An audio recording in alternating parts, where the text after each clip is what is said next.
अच्छा, अब हम एमडी कैट के लिए जो आपका एग्ज़ाम होने वाला है, इसके लिए हम मेन पॉइंट्स बायोलॉजी के लिए जो हर चैप्टर से मेन कुछ याद करने वाली चीज़ें हैं, वो वाले पॉइंट्स थोड़े बहुत देखते हैं। कॉन्सेप्चुअल चीज़ें ज़ाहिर है हम जो वीडियोस में काफ़ी डिस्कस कर चुके हैं। अब ऐसी चीज़ें जो याद करने वाली हैं बिल्कुल एंड टाइम पे, तो वो हम देखते हैं एक बार। अच्छा, हम स्टार्ट करते हैं सबसे पहले ए सेलुलर लाइफ के चैप्टर से, ठीक है, वायरस वाले चैप्टर से। इसमें पहली चीज़ है capsomere present in the capsid of herpes virus. Capsomere क्या होते हैं? कोई भी वायरस है उसके अंदर या तो डीएनए होता है उसके कोर में, या आरएनए होता है। ये चीज़ आपको ध्यान में रखनी है, दोनों नहीं हो सकते, कोई दोनों में से एक होता है। अभी डीएनए आरएनए को हम न्यूक्लियर मटेरियल कहते हैं। इसको जो चीज़ कवर करती है उसको हम नाम देते हैं कैप्सिड का। और कैप्सिड बना होता है कैप्सोमेयर से, और कैप्सिड के बाहर कुछ वायरस जो इन्फेक्ट कर चुके होते हैं किसी भी होस्ट को, उनके बाहर एक उसके बाद एडिशनल लेयर मौजूद होती है। इस एडिशनल लेयर को हम नाम देते हैं एनवेलप का। और एनवेलप जो है, इसकी जो कंपोजिशन है वो सेल मेम्ब्रेन जैसी होती है या प्लाज्मा मेम्ब्रेन जैसी होती है। क्यों? क्योंकि सेल को जिसको इन्फेक्ट करके निकला है उसी की सेल मेम्ब्रेन को लेकर निकलता है, उस सेल को डिस्ट्रॉय करके, तो उसकी कंपोजिशन बिल्कुल वैसी ही होती है। अच्छा, अब ये कह रहे हैं कैप्सोमेयर जो मैंने बताया, कैप्सिड जिन यूनिट से बना है, ठीक है, कैप्सोमेयर जो है वो हर्पीज़ वायरस के वो कितने होते हैं कैप्सोमेयर्स? कैप्सिड में कैप्सिड है, उसके अंदर छोटे छोटे यूनिट्स हैं, ठीक है, पूरा कैप्सिड है तो ये कैप्सिड छोटे यूनिट से बना होगा। तो कितने यूनिट्स हर्पीज़ वायरस का जो कैप्सिड कितने यूनिट से बना है? वो 162 आपको याद रखना है। ऐसे ही एडिनो वायरस का कैप्सिड कितने यूनिट से बना है? 252। ये मेन वायरस हैं जिनके आपसे पूछ लिए जाते हैं या पूछे जा सकते हैं। ऐसे ही पोलियो वायरस का 32। ये 3 जो है आपको अच्छी तरह याद रखना है। अच्छा, इसके बाद जो है बैक्टीरियोफेज वायरस के थोड़े से नंबर्स हैं। बैक्टीरियोफेज वायरस में आपको पहले बता दूँ, इसकी जो ज्योमेट्री है, इसकी जो शेप है वो आइकोसाहेड्रल है। आइकोसाहेड्रल कैसी शेप होती है, मैं आपको इसकी शेप थोड़ी सी इसकी पिक्चर पहले दिखा देता हूँ। ये देखें, ये शेप जो है ये आइकोसाहेड्रल शेप है, ठीक है। ये होता है बैक्टीरियोफेज वायरस की, ऐसी शेप होती है, ठीक है। तो अच्छा, तो यहाँ पर अगर अब आइकोसाहेड्रल शेप जो है, ज्योमेट्री जो है, इसके अंदर कुछ कैरेक्टर्स होते हैं क्या, कि इसके अंदर 20 ट्राइंगल्स मौजूद होते हैं, ठीक है, 12 वर्टिसेस होते हैं। वर्टिसेस क्या हैं? वर्टिसेस मैंने यहाँ भी लिखा है कि ऐसे पॉइंट्स, मल्टीपल पॉइंट जहाँ पर प्रोटीन जो है असेंबल करें, ठीक है। तो जहाँ पर प्रोटीन आपस में जुड़ी, जैसे एक प्रोटीन है दूसरी प्रोटीन है, जो जहाँ जुड़ रही है प्रोटीन असेंबल हो रही है, उसको वर्टिसेस कहते हैं। तो 12 ऐसे पॉइंट्स होते हैं और 30 एजेस होते हैं। ये 3 नंबर्स आपको याद रखने हैं, ये तीनों आपसे पूछ लिए जा सकते हैं। अब यहाँ पर क्या मेंशन है, यहाँ पर वर्टिसेस हैं 12 वर्टिसेस, जैसे मैंने बताया, वो पॉइंट जहाँ पर प्रोटीन मिल सके। उसके बाद जो फेसेस हैं, ठीक है, कितने फेस होते हैं? 20 फेस होते हैं। मैंने आपको यहाँ पर बताया 20 ट्राइंगल्स या 20 फेसेस, ठीक है, एक ही बात है। उसके बाद जो है इसकी जो टेल फाइबर्स हैं वाला एमसीक्यू काफ़ी आया हुआ भी है कि जो टेल फाइबर, बैक्टीरियोफेज का स्ट्रक्चर कुछ ऐसा होता है। देखें, ये आपके पास है आइकोसाहेड्रल जो इसकी ज्योमेट्री है। उसके बाद नीचे यहाँ पर आपके पास टेल शीथ होती है, नीचे कुछ पिन्स होती हैं, यहाँ टेल फाइबर्स होते हैं। तो टेल फाइबर जो है बैक्टीरियोफेज की, एक साइड 3 होते हैं, तो दोनों साइड कितने हो गए? दोनों साइड जो है वो 6 हो गए। ये काफ़ी इंपॉर्टेंट एमसीक्यू है, आपका आया भी है, शायद नम्स में भी अभी आया 2024 में। अच्छा, इसके बाद है number of bacteriophages formed after 25 minutes of initial infection. ये क्या मतलब है कि आपने लाइटिक साइकिल पढ़ा होगा। लाइटिक साइकिल, इसमें क्या होता है कि इसमें मैं अब यहाँ पर, चलिए इसको मिटाता हूँ, बैक्टीरिया का मैंने आपको बैक्टीरियोफेज का बता दिया है, इसको मिटा लेता हूँ।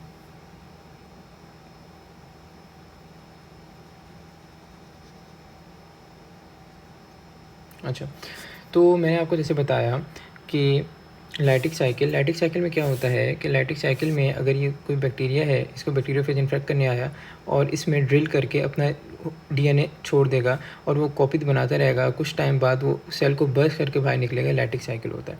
तो लाइटिक साइकिल जो है 25 मिनट्स के बाद ये 200 अपनी कॉपीज़ बना लेता है बैक्टीरियोफेज। उसके बाद number of groups in Baltimore system of classification. Baltimore simple ये है कि बैक्टीरिया के जैसे क्लासेस पढ़ते हैं, double standard DNA, single standard DNA, तो वो जो टोटल क्लासेस बनती हैं वो double standard DNA, single standard DNA, double standard RNA, single standard RNA negative polarity, single standard RNA positive polarity, ठीक है। नेगेटिव पॉजिटिव पोलैरिटी का मतलब वो ये 3 प्राइम टू 5 प्राइम स्टैंड वाला और 5 प्राइम टू 3 प्राइम स्टैंड वाला।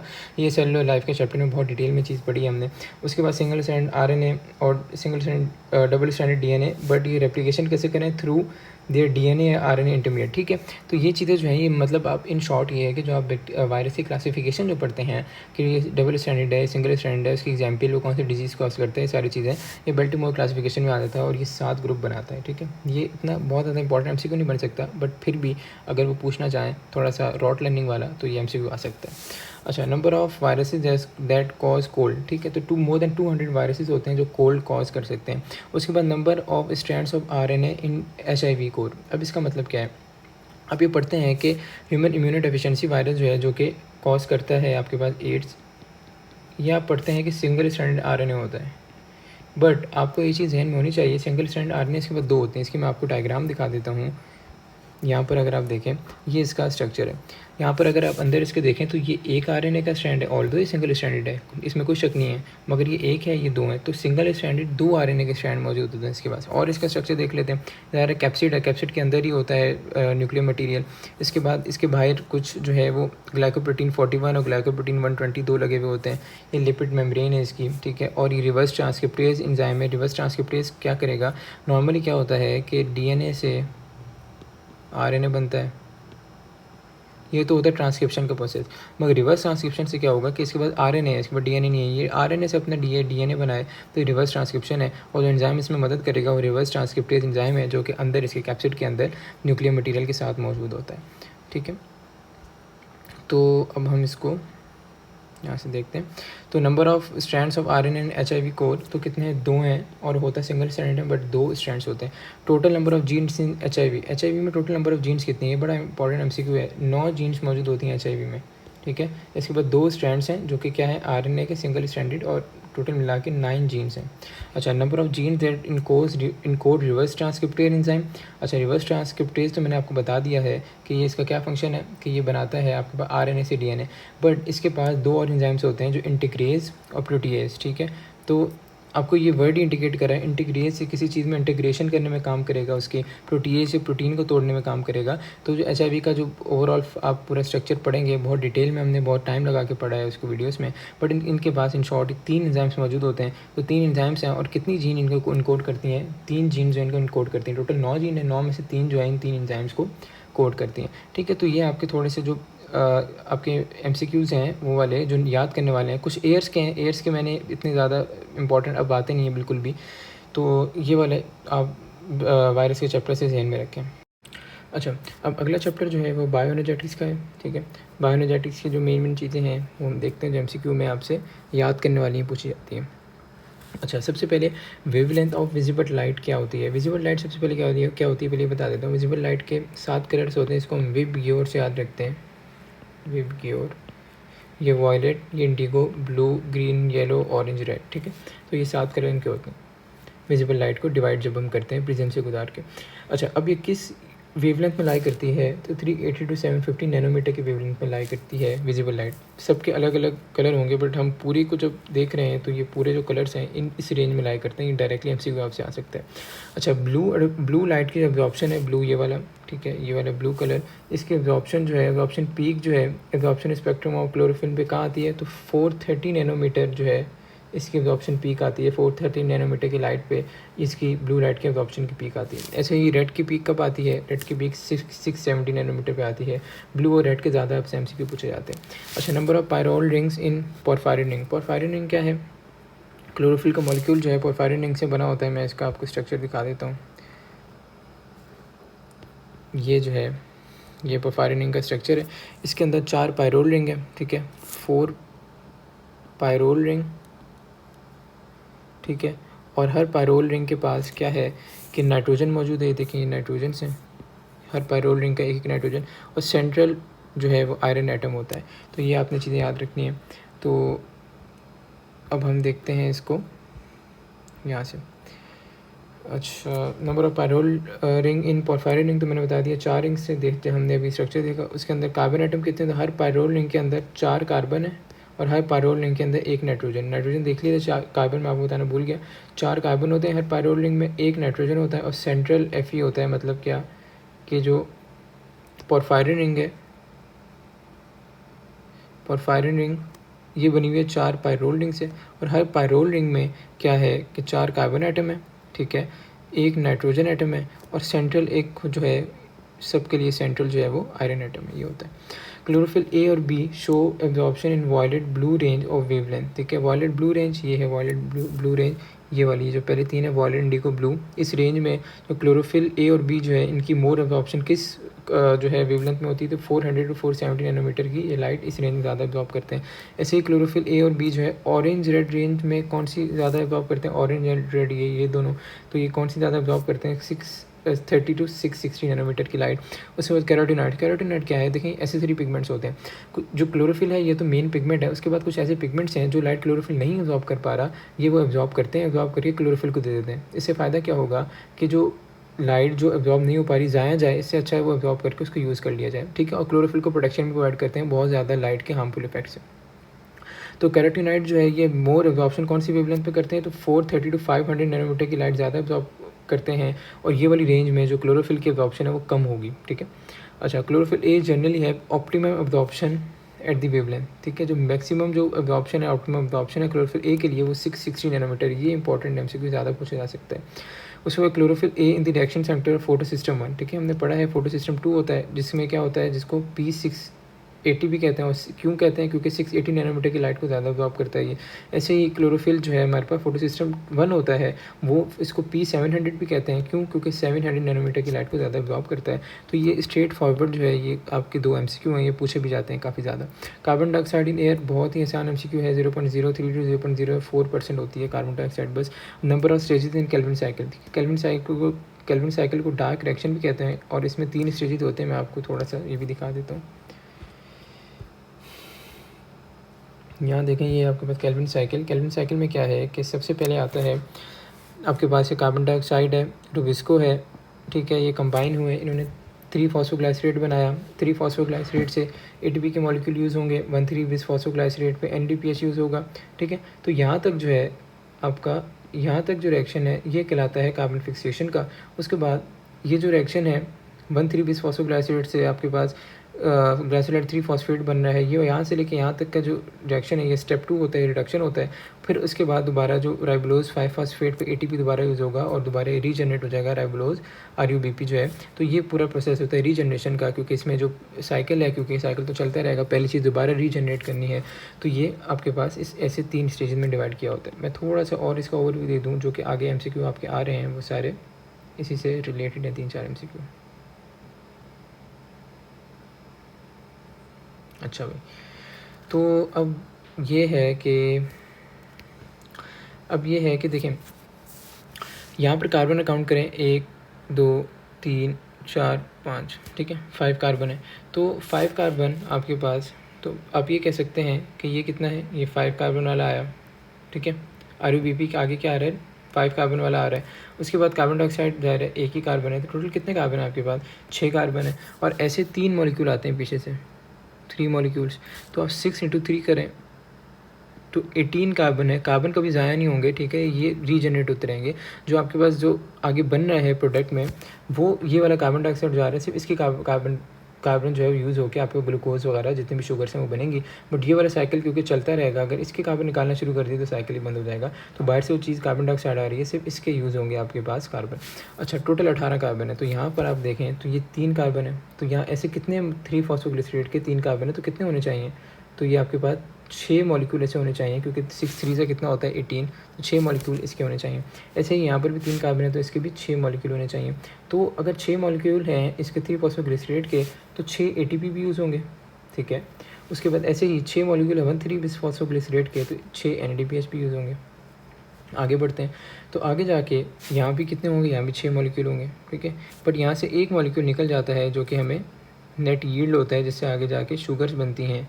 ठीक है, और उसके बाद आगे कितने कंटिन्यू होते हैं, आगे 5 मॉलिक्यूल बचे। ठीक है, अब मैं यहाँ पर आपको दोबारा बताता हूँ, 5 मॉलिक्यूल बचे, एक निकल गया, और हर मॉलिक्यूल के पास 3 कार्बन है। तो 5 × 3 कितने कार्बन हो गए, 15 कार्बन। अब कुछ ऐसे अगले स्टेप में मॉलिक्यूलर अरेंजमेंट होती है, कार्बन तो 15 ही रहेंगे। ये देखें, ये 1 2 3 4 5, ये 5 कार्बन वाला कंपाउंड है, तो ऐसे हम 3 बना लेंगे। तो 5 3 15, तो कार्बन तो 15 ही रहे, बट ये है कि मॉलिक्यूल थोड़ा चेंज हो गया और राइबोलोज 5 फॉस्फेट उसने बना लिया। उसके बाद राइबोलोज 5 फॉस्फेट, फिर यहाँ पर क्योंकि 3 कार्बन है, यहाँ पे 3 मॉलिक्यूल हैं ऐसे, तो 3 ATP भी यूज़ होंगे अब और 3 ATP में कन्वर्ट होंगे और ये दोबारा ये बन जाएगा। तो हम टोटल ATP कितने यूज़ हुए, ये 6 और ये 3, 9 ATP यूज़ हुए और 6 ये जो है ये NADPH यूज़ हुए। तो नेट यील्ड के ऐसे क्वेश्चन आपसे आ जाते हैं। ठीक है, अब हम देखते हैं अपना जो टॉपिक है। अच्छा, नंबर ऑफ स्टेजेस 3 हो गए, ठीक है, मैंने आपको बता दिया। उसके बाद molecular carbon dioxide used in 1 molecular triose. Triose का मतलब क्या है कि 3 कार्बन वाली शुगर। जैसे कि मैंने आपको बताया कि केल्विन साइकिल में वो साइकिल चलता रहेगा, जो कार्बन डाइऑक्साइड बाहर से आ रही है सिर्फ वो यूज़ होगी। तो अब पूछने number of molecular carbon dioxide, तो 3 कार्बन वाली शुगर बनानी है, एक कार्बन डाइऑक्साइड के पास एक कार्बन होता है, तो कार्बन डाइऑक्साइड ही हम यूज़ करके आगे बना रहे होंगे, बाकी तो साइकिल चलता रहेगा, उससे हम नहीं निकाल सकते वरना साइकिल ही बंद हो जाए। तो इस वजह से हमें 3 ही कार्बन डाइऑक्साइड चाहिए, क्योंकि हम यहाँ से 3 कार्बन लेंगे और शुगर बना देंगे, बाकी साइकिल चलता रहेगा। तो इसलिए 3 कार्बन डाइऑक्साइड के मॉलिक्यूल चाहिए। उसके बाद molecule of NADPH use to produce 1 molecular triose. मैंने जैसे बताया था अभी, एक मॉलिक्यूलर ट्रायोज में कितने यूज़ हो रहे हैं, 6 NADPH, ठीक है। इसलिए मैंने आपको चीज़ें बताई हैं। अगर आपको नहीं समझ आया थोड़ा सा वीडियो बैक करके दोबारा देखें।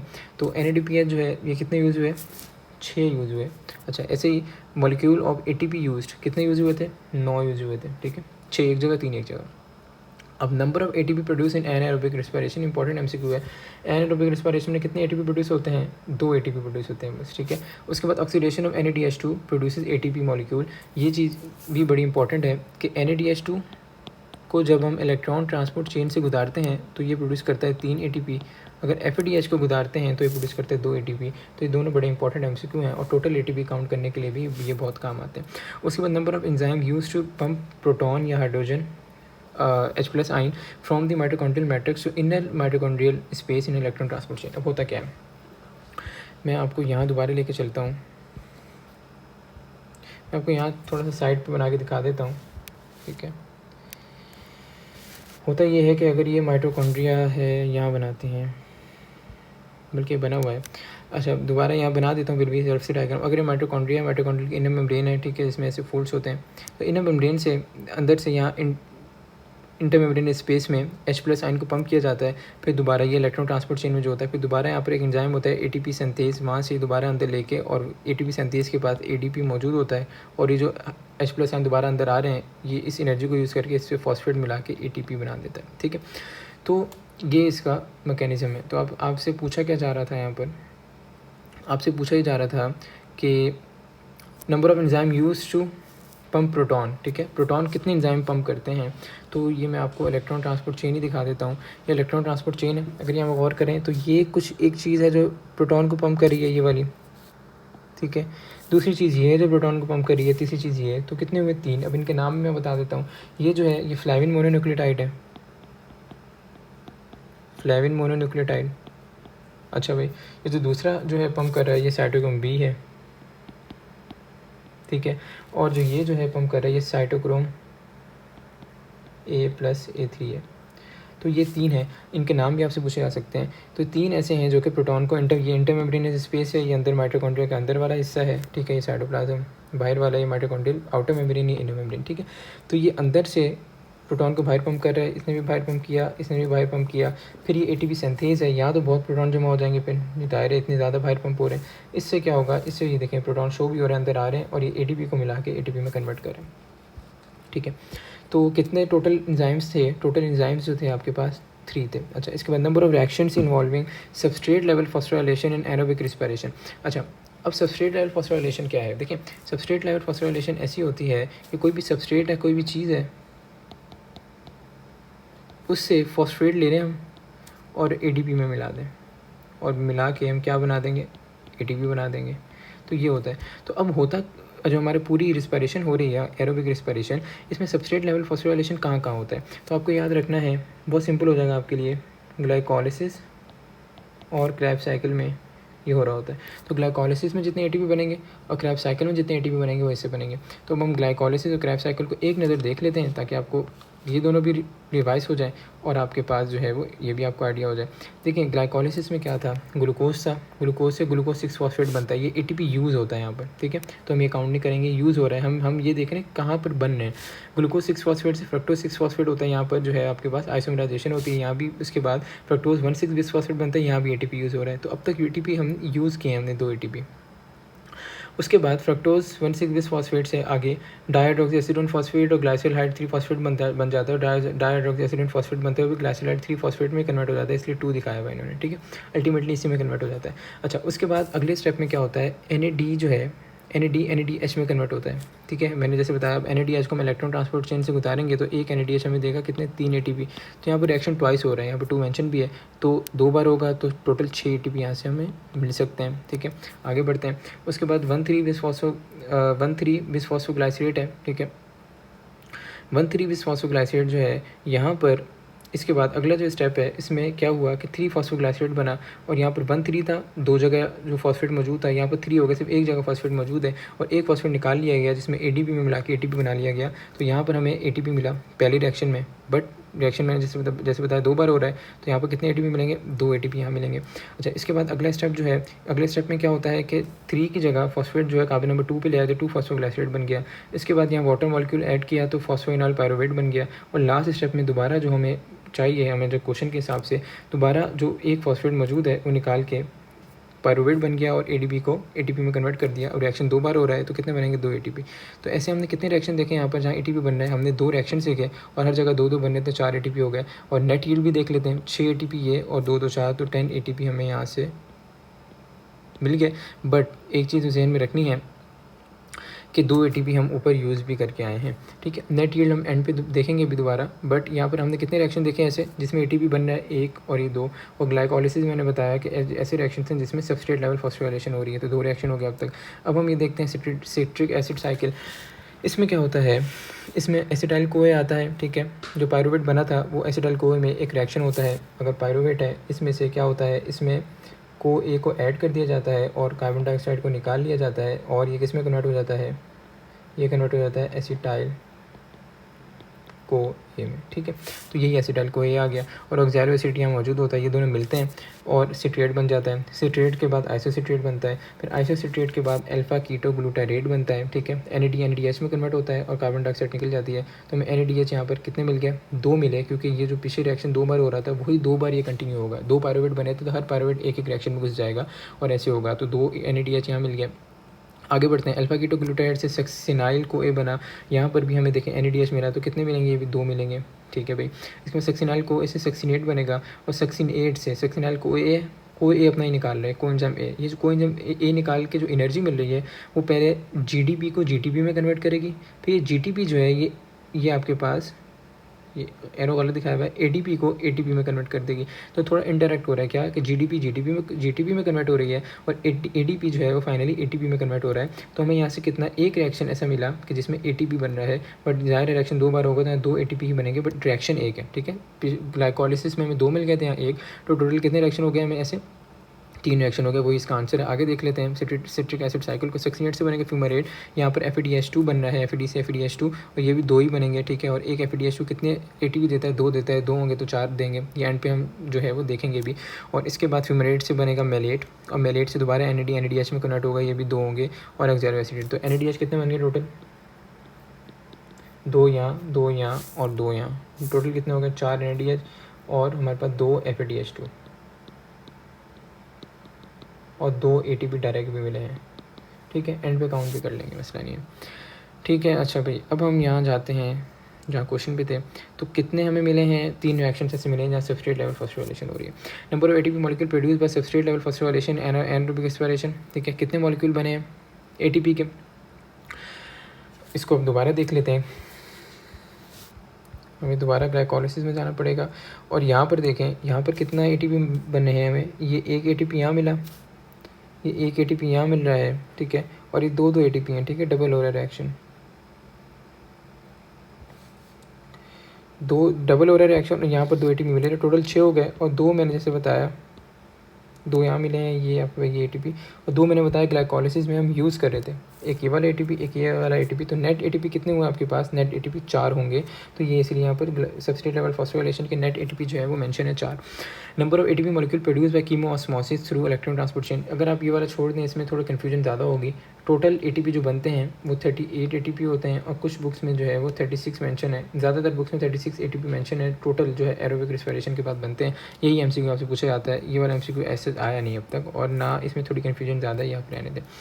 अच्छा, ये वाला एयर वाला एमसीक्यू है, ये रहने देते हैं, इतना इंपॉर्टेंट नहीं होता। अच्छा, अब ग्लाइकोलिसिस का अलग से यील्ड देखते हैं। ग्लाइकोलिसिस में जैसे हमने रिएक्शन में देखा 2 एटीपी हमने यूज़ किए थे, मगर डायरेक्टली एटीपी कितने बनाए हमने? 4 बनाए, बट 2 यूज़ किए तो क्या हो गया? अल्टीमेटली हमें 2 ही मिलेंगे। अच्छा, एफ हमने कितने बनाए थे? इसमें 2 बनाए थे। दोबारा दिखा देता हूँ आपको। एफ ये सिर्फ ये वाला रिएक्शन है जो एफ बना रहा है, और 2 बार हो रहा है, तो क्या हो गया? 2 एफ हो गया। एटीपी जो है वो 2 रिएक्शन बना रहे हैं, एक ये वाला रिएक्शन, एक ये वाला रिएक्शन, 2 एटीपी बना रहे हैं, तो टोटल 4 हो गया, और 2 हमने यूज़ किए हैं, तो टोटल कितने? 2 एटीपी नेट यील्ड में आएगा। अच्छा भाई, अब एटीपी फॉर्म 2 NADH जैसे मैं बताया, एक NADH कितनी देता है? एटीपी 3 देता है, तो 2 NADH से 6 एटीपी मिल जाएंगे टोटल।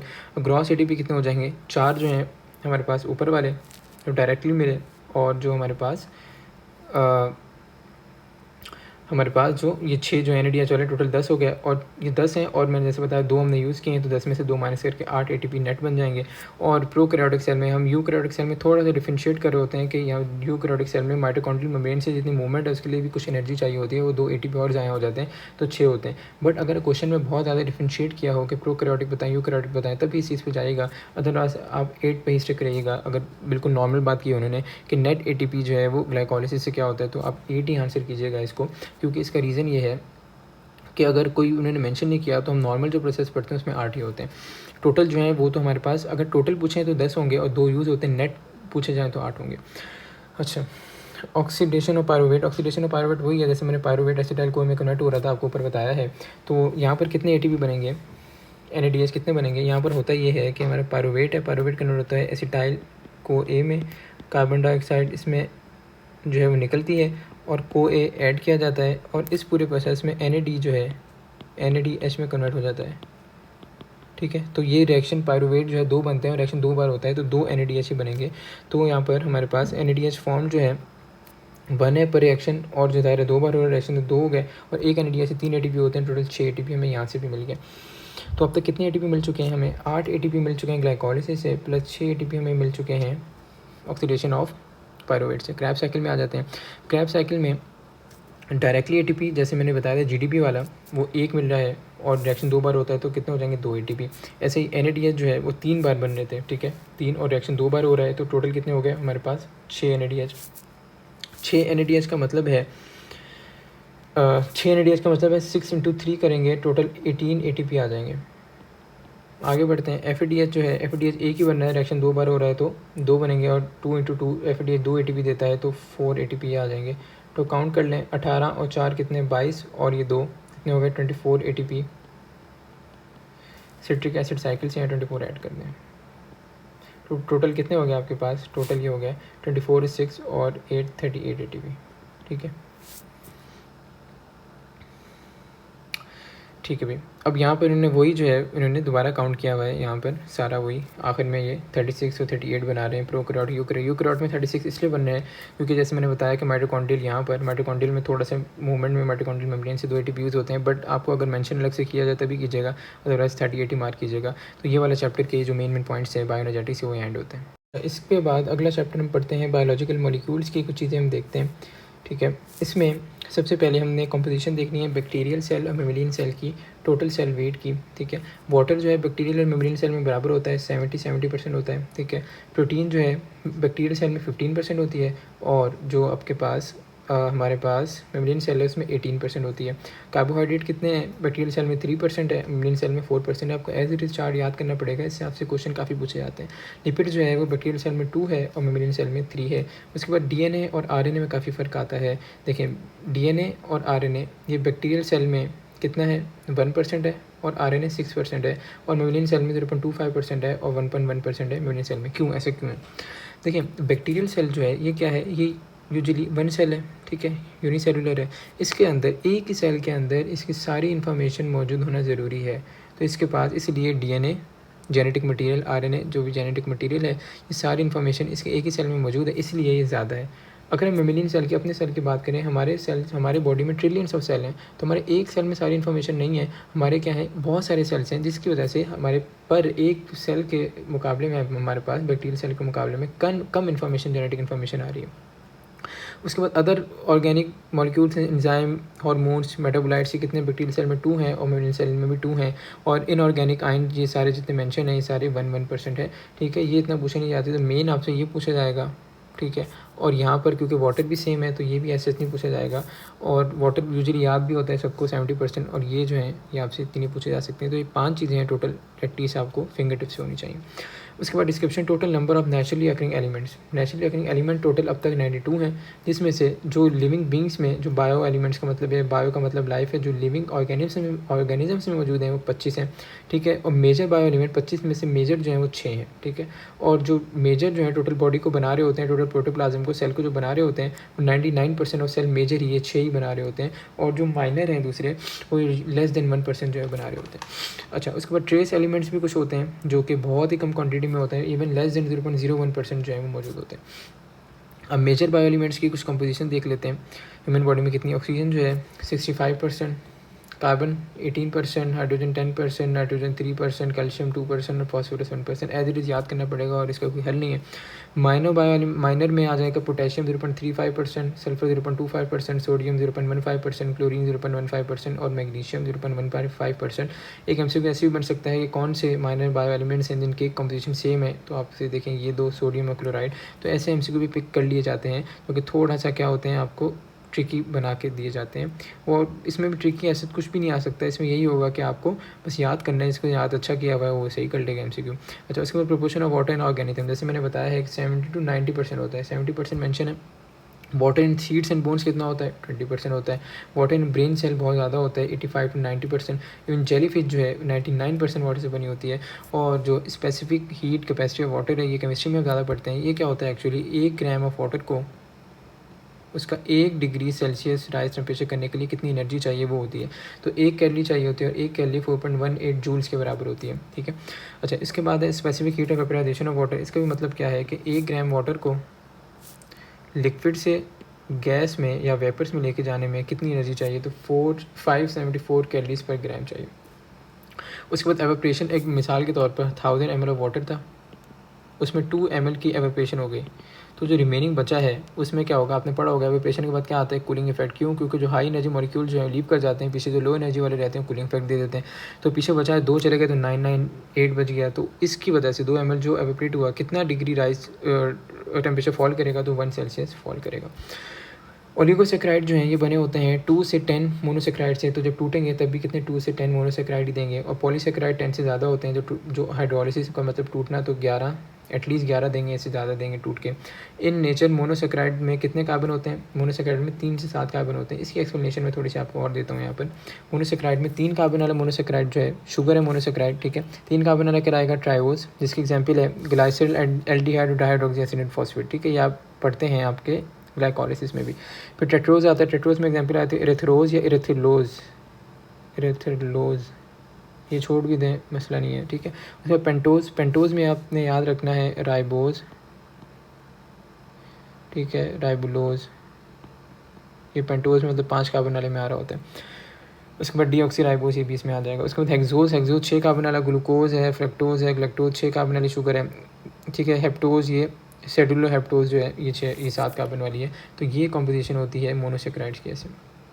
ठीक है, इसके बाद most protein and found are made of amino acid 20 amino acid. Most protein में 20 अमाइनो एसिड मौजूद होते हैं। उसके बाद हीमोग्लोबिन का स्ट्रक्चर है, हीमोग्लोबिन में 2 अल्फा चेन्स, ये 2 अल्फा चेन बना दूँ और 2 बीटा चेन्स ऐसी मौजूद होती हैं। और हर अल्फा चेन में 141 अमाइनो एसिड होते हैं, हर बीटा चेन में 146 अमाइनो एसिड होते हैं। तो ऐड कर लेते हैं, 141 2 हैं तो 1 और 146 ये भी 2 हैं, तो 574 अमाइनो एसिड हीमोग्लोबिन के मॉलिक्यूल में मौजूद होते हैं। उसके बाद fatty acid, even number of carbon atoms जो हैं वो 2 to 30 कार्बन आइटम्स मौजूद होते हैं। उसके बाद नंबर ऑफ कार्बन आइटम में ग्लाइसरॉल। फैट का स्ट्रक्चर और ट्राइग्लिसराइड का स्ट्रक्चर देखें, ऐसा कुछ होता है आपके पास, 1 ग्लाइसरॉल और 3 फैटी एसिड होते हैं। तो ग्लिसरॉल है, इसके अंदर कितने कार्बन आइटम होंगे, तो वो 3 कार्बन आइटम होते हैं। ठीक है, ये सारी चीज़ें पूछ ली जाती हैं। उसके बाद common type of fatty acid. ठीक है, बहुत कॉमन जो है सैचुरेटेड का मतलब क्या है कि जिनमें सिंगल बॉन्ड मौजूद हो, जैसे कार्बन चेन में सिंगल बॉन्ड मौजूद है, कोई ऐसी जगह नहीं है इसमें कोई भी चीज़ ऐड हो सके, तो सैचुरेट हो गया है, तो इसलिए सैचुरेटेड कहते हैं। पामेटिक एसिड है जिसमें कितने 16 कार्बन होते हैं, और स्टेरिक एसिड है जिसमें 18 कार्बन होते हैं। ये इतना इंपॉर्टेंट नहीं है मेल्टिंग पॉइंट। ठीक है, उसके बाद अनसैचुरेटेड ऐसे कि जिनमें डबल बॉन्ड्स या ट्रिपल बॉन्ड्स कार्बन के दरमियान मौजूद हों और इसमें ज़ाहिर डबल बॉन्ड ट्रिपल बॉन्ड है तो एक बॉन्ड टूटेगा, कोई चीज़ ऐड होने की जगह है तो अनसैचुरेटेड है। उसमें ओलिक एसिड आ जाता है, इसमें कार्बन जो है 18 होते हैं, और लिनोलिक एसिड भी आ जाता है, इसमें कार्बन 18 ही होते हैं और इसकी भी ऐसी ज़रूरत नहीं है मेल्टिंग पॉइंट की। उसके बाद number of carbon in isoprene unit. Isoprene unit है, ये बेसिक यूनिट होता है, इसका मॉलिक्यूलर ये फार्मूला ये होता है C5H8, ठीक है, 5 कार्बन 8 हाइड्रोजन। ये बेसिक यूनिट होता है कि इसका स्टेरॉइड्स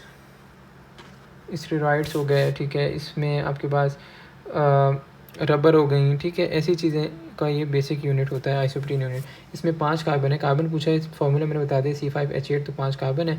और ये आपको थोड़ी सी चीज़ याद रखनी है कि आइसोप्रीन यूनिट जो है, अगर मोनोटर्पीन होगा तो उसमें 2 आइसोप्रीन यूनिट होंगे, अगर डाइटर्पीन होगा तो 4 आइसोप्रीन यूनिट होंगे, अगर ट्राइटर्पीन होगा तो 6 आइसोप्रीन। मतलब क्या कि ट्राई है तो डबल होगा, ठीक है, बस ये आपको चीज़ याद रखनी है। उसके बाद number of carbon in steroid nucleus. Steroid का स्ट्रक्चर मैं आपको दिखा देता हूँ यहाँ पर। अच्छा, इसके बाद जो है वो है number of carbon atom in steroid nucleus. Steroid का स्ट्रक्चर मैं आपको दिखा देता हूँ, ये स्टेरॉइड का स्ट्रक्चर है।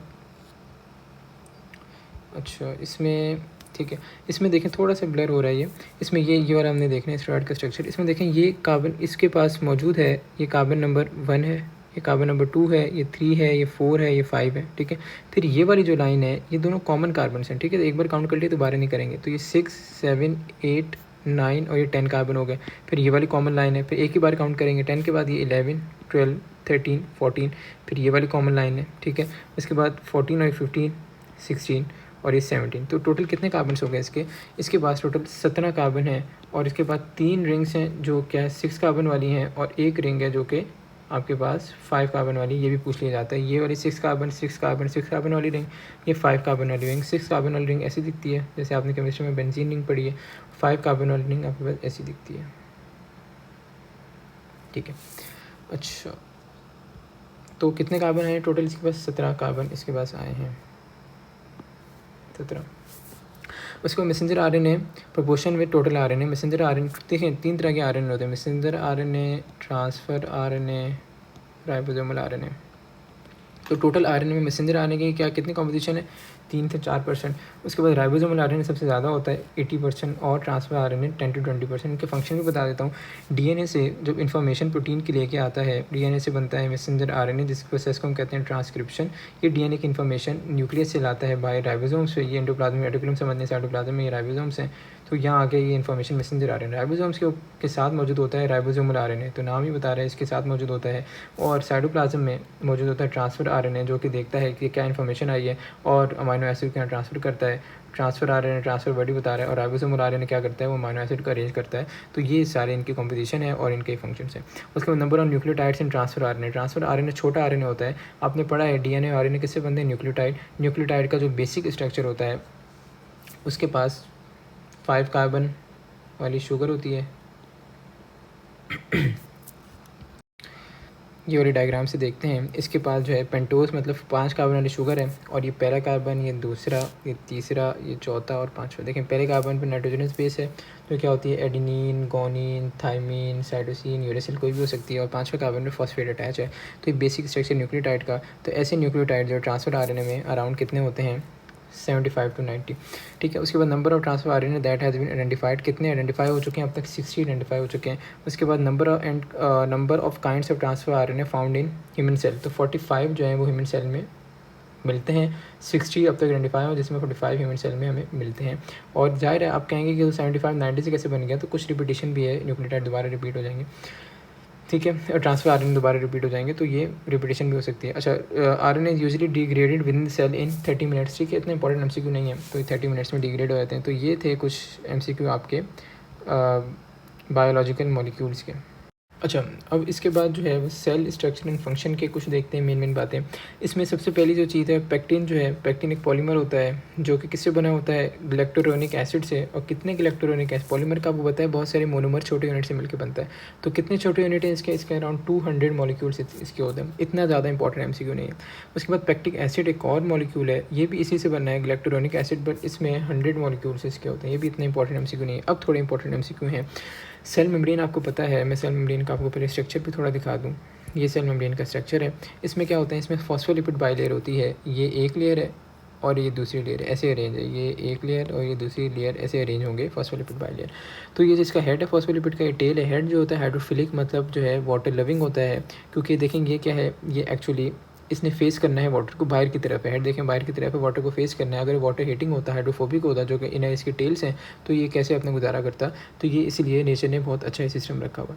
उसके बाद इसके पास कुछ प्रोटीन्स मौजूद होती हैं, जैसे इंटीग्रल प्रोटीन है। कुछ ऐसी प्रोटीन होती हैं जो पूरे जो है पूरी मेम्ब्रेन को ही ट्रांस मेम्ब्रेन होती हैं, पूरी मेम्ब्रेन को क्रॉस कर जाती हैं। ये यूजुअली चैनल्स बना रही होती हैं। जैसे मिसाल के तौर पे कोई आइन है, सोडियम आइन है, इसके अंदर आना है तो ये चैनल इसको चाहिए, इसके अंदर आराम से आ सकता है। कुछ प्रोटीन्स होती हैं जो कि क्या होती हैं, वो यहाँ पर पूरी को क्रॉस नहीं कर रही होती। जैसे यहाँ पर देखें, ये पूरी को क्रॉस नहीं करी, ठीक है। तो ये प्रोटीन जो हैं ये भी मौजूद होती हैं। उसके बाद कुछ जो है बाहर प्रोटीन होती हैं जिनको पेरिफेरल प्रोटीन कहते हैं, ठीक है, ये भी मौजूद होती हैं। तो इनको जो ये वाली प्रोटीन है, ये जो ऐसे अंदर थोड़ी सी प्रोटीन पूरी तो क्रॉस नहीं करी बट इनर साइड पे मौजूद है, ये भी इनर साइड पे मौजूद है। इनको कहते हैं हम इंटीग्रल प्रोटीन, ठीक है, जो इनर साइड पे मेम्ब्रेन पे मौजूद हो। और जो बाहर की तरफ है जैसे ये, इसको कह रहे होते हैं पेरिफेरल प्रोटीन। और पेरिफेरल प्रोटीन की यूजली लूज अटैचमेंट होती है। उसके बाद कुछ कोलेस्ट्रॉल मॉलिक्यूल्स भी यहाँ पर मौजूद होते हैं। तो ये बेसिक सा स्ट्रक्चर है आपके पास सेल मेम्ब्रेन का। तो अगर आप यहाँ पर देखें तो सेल मेम्ब्रेन में अब लिपिड्स कितनी होती हैं, मैंने बताया फॉस्फोलिपिड से बना हुआ है, तो 20 to 40% इसकी कॉम्पोजिशन सिर्फ लिपिड्स की है। प्रोटीन कितनी है, प्रोटीन देखें 60 to 80 है, 60 to 80 बहुत ज़्यादा कॉम्पोजिशन है।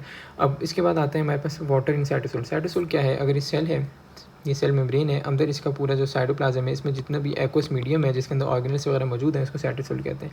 तो साइटोसोल्स में 90% वाटर होता है, यूजुअली 70 to 90 एक रेंज है। मतलब वाटर में मेन कंपोनेंट क्या है, ये है आपके पास सेल में मेन कंपोनेंट क्या है, ये वाटर का होता है। अगर वाटर को माइनस कर दें, वाटर को मैं अगर ऐसे लिखता हूँ माइनस, तो जो माइनस करके बचता है उसको कहते हैं dry weight of cell, dry weight. और ड्राई वेट में आपसे पूछा जाए तो ड्राई वेट में मेनली अराउंड 50% तक प्रोटीन्स मौजूद होती हैं। मतलब क्या कि अगर वाटर को हटा दें, वाटर तो 70 to 90% है, अगर वाटर को हटा दें तो सबसे ज़्यादा मेजर कंपोनेंट ऑफ सेल या मेजर कंपोनेंट ऑफ बॉडी क्या होगा, तो वो प्रोटीन होंगे। तो आपसे ये एमसीक्यू भी पूछा जाता है कि major organic compound of body क्या है, तो वो प्रोटीन होते हैं। क्यों? क्योंकि वाटर को आप मार्क नहीं करेंगे कि वाटर ऑर्गेनिक नहीं है। ऑर्गेनिक ऐसे होते हैं इसमें कार्बन हाइड्रोजन बॉन्ड मौजूद हो। वाटर का फॉर्मूला देखें क्या है, H2O। इसमें तो कार्बन है ही नहीं, हाइड्रोजन तो है बट कार्बन नहीं है। तो कार्बन नहीं है तो क्या होगा, ये ऑर्गेनिक नहीं हो सकता। तो ऑर्गेनिक क्या है, प्रोटीन्स हैं, प्रोटीन्स में कार्बन हाइड्रोजन बॉन्ड्स मौजूद होते हैं। और प्रोटीन में, ठीक है, तो कार्बन हाइड्रोजन बॉन्ड्स मौजूद हैं। तो प्रोटीन का थोड़ा स्ट्रक्चर भी आपको बता देता हूँ। कार्बन होता है, ठीक है, और इसके साथ आपके पास कार्बोक्सिलिक ग्रुप अटैच होता है, NH2 ग्रुप जो है वो अटैच होता है आपके पास, ठीक है। और यहाँ पर आपके पास हाइड्रोजन होगा, इसको अल्फा कार्बन कहते हैं। कोई यहाँ पर कोई और ग्रुप होगा रेडिकल, ठीक है। तो ये प्रोटीन का बेसिक सा स्ट्रक्चर है।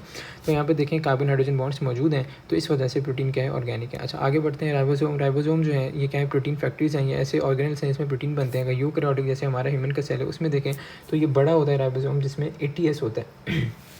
दो सब यूनिट से मिलकर बनाए। देखें ये एक बड़ा सब यूनिट बना देता हूँ, ये एक छोटा सब यूनिट बना दिया, तो इसको हम कहते हैं 60S, ठीक है। इसको हम नाम दे देते हैं 60S, इसको नाम देते हैं 40S। तो अगर आप कहें कि 60 और 40 को मिलके तो 100 होना चाहिए, 80S क्यों बनता है, ये इसलिए होता है क्योंकि अगर ये मिसाल के तौर पर बड़ा सब यूनिट है तो छोटा सब यूनिट थोड़ा सा इसमें क्या हो जाता है, थोड़ा सा इसमें ये देखें ये कॉमन एरिया आ गया, तो इस वजह से थोड़ा इसमें एम्बेड हो जाता है, इसलिए 80S बनता है। ऐसे ही अगर राइबोसोम को हम देखें, अच्छा जो लार्जर सब यूनिट है, कुछ फंक्शन होते हैं लार्जर सब यूनिट के और स्मॉलर सब यूनिट के। वो लार्जर सब यूनिट जो है वो यूजुअली क्या करता है, ये यूजुअली लार्जर सब यूनिट हमारे पास पॉलीपेप्टाइड चेन बना रहा होता है और स्मॉलर सब यूनिट मैसेंजर RNA को बाइंड कर रहा होता है। तो ये इसके छोटे छोटे फंक्शन हैं। अगर राइबोसोम प्रोकैरियोटिक सेल में से बैक्टीरिया का सेल, उसमें देखें थोड़ा छोटा होता है, 70S होता है। और इसमें ऐसे ही एक बड़ा सब यूनिट होता है 50S वाला, छोटा होता है 30S वाला। तो आप कहें कि ये मिलकर 80 होना चाहिए, तो बिल्कुल वही लॉजिक है कि ये थोड़ा सा सब ये मर्ज हो जाता है। अच्छा उसके बाद number of digestive enzymes lysosome, around 40 enzymes होते हैं, ठीक है, लाइसोसोम के अंदर जो डाइजेस्टिव इंजाइम्स होते हैं। और number of lysosomal storage disease जो हैं अब तक डिस्कवर हुई मोर देन 20 हैं। और इसमें थोड़ी सी मैं आपको इन डिजीज़ की थोड़ी सी जो मेन डिजीज़ हैं 3-4 मैं आपको थोड़ा बता दूं, ताकि ये जब बात आई है तो हम इसको थोड़ा सा टच करते हुए जाएं। अच्छा अगर हम देखें गाउचर डिजीज़ को देख लेते हैं पहले। गाउचर डिजीज़, इसमें क्या होता है, एंजाइम की डेफिशिएंसी होती है, कौन सी, ग्लूको सेरिब्रो साइडेज की। इसकी वजह से क्या होगा, एक्युमुलेशन हो जाएगी किसकी, ग्लूको सेरिब्रोसाइड की, ठीक है। डेज है तो ये इसको तोड़ेगा नहीं, एंजाइम एज आ गया। और इसमें क्या होगा, इनलार्ज लिवर हो जाएगा, लिवर स्प्लीन इनलार्ज हो जाएगी, बोन में पेन होगा, ठीक है, और इसमें फटीग होगी, ये सारे इसके सिम्टम्स आएंगे। और इसके बाद हम और एक डिज़ीज़ देख लेते हैं, इसका नाम है टे सैक डिज़ीज़। इसमें क्या होता है, एंजाइम डेफिशिएंसी होती है हेक्सोस अमाइनिडेज ए की, और इसमें एकम्बुलेशन हो जाती है कुछ सब्सटेंसेस की, जिसको हम GM2 गैंग्लियोसाइड्स भी कहते हैं। खैर इतना अगर आप नहीं करें मसला नहीं है, ये वाला आप मॉलिक्यूल याद रखें जिस एंजाइम की डेफिशिएंसी है। और क्या होगा, न्यूरोलॉजिकल सिम्टम्स होंगे, ठीक है, एन लिख रहा हूँ। इसके साथ आपके पास ब्लाइंडनेस हो सकती है, इसके साथ सीजर्स, ठीक है, जिसको हम झटके आना कहते हैं, वो हो सकते हैं, ठीक है। मोटर स्किल्स वगैरह जैसे आपने कोई चीज़ सीखी हुई है वो स्किल्स लॉस हो सकती हैं, तो ये इसमें मसले हो सकते हैं। एक और देख लेते हैं, बस मैं इसको मिटाना पड़ेगा, क्रैब डिजीज़ को थोड़ा सा और देख लेते हैं बस इसमें।